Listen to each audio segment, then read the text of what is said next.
Kamala Harris saying that they'll deal with November when November comes. This was a couple of weeks ago. Listen. You know, because some people find it humorous what he says and think it's just silly, but understand how brutally serious it is. Well, the courts will take care of that. We'll take care of November.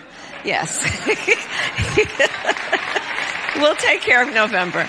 But it is brutally serious. Because I mean, that's what I don't understand. What is this, we'll take care of November, the courts will take care of that? And this is sort of worst case scenario, right? What if the blue wall is a little more challenging than Democrats anticipated? What if it looks like maybe Donald Trump might win? Well, then what happens?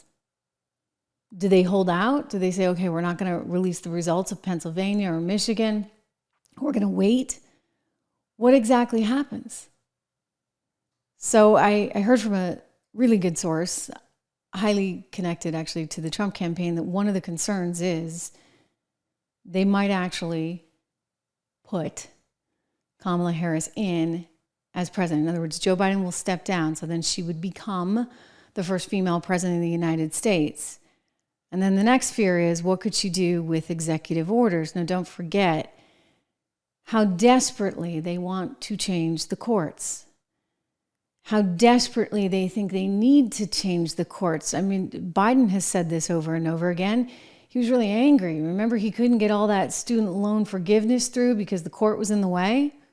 The Supreme Court of the United States blocked me, but they didn't stop me. They didn't stop you. This is very exciting for us. Exciting for me. You said today, and I know that you have a lot of power, but I can't imagine you manufactured the breaking news about the court.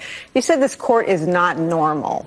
What did you mean? What I meant by that is it's done more to unravel basic rights and basic decisions than any court in recent history.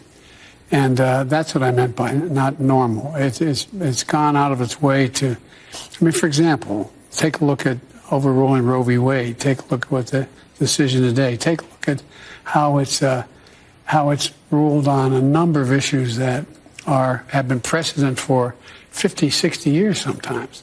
And that's what I meant by not normal. So the Supreme Court is the problem. According to Joe Biden, it is not normal. So what do you do about something like that?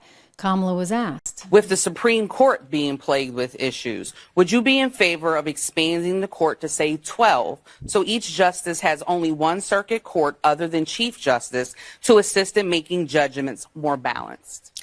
Well, to your point, there is no question that the American people increasingly are losing confidence in the Supreme Court. And in large part because of the behavior of certain members of that court and because of certain rulings, including the Dobbs decision and taking away a precedent that had been in place for 50 years, protecting a woman's right to make decisions about her own body. So I do believe that there should be some kind of reform of the court, and we can study what that actually looks like. But I do believe. But again, let's just... Okay, while you heard her. Okay, I'm playing you the sound because you got to hear it. You got to remember exactly what Kamala Harris said. She does believe that we need some kind of, quote, reform of the court. Reform of the court. What exactly would she like to do with her reform of the court other than to get her justices on there that are going to interpret things through a political lens, and they're going to blame the other side and say, oh, well, you know, it's because of those Trump cronies they're on the court.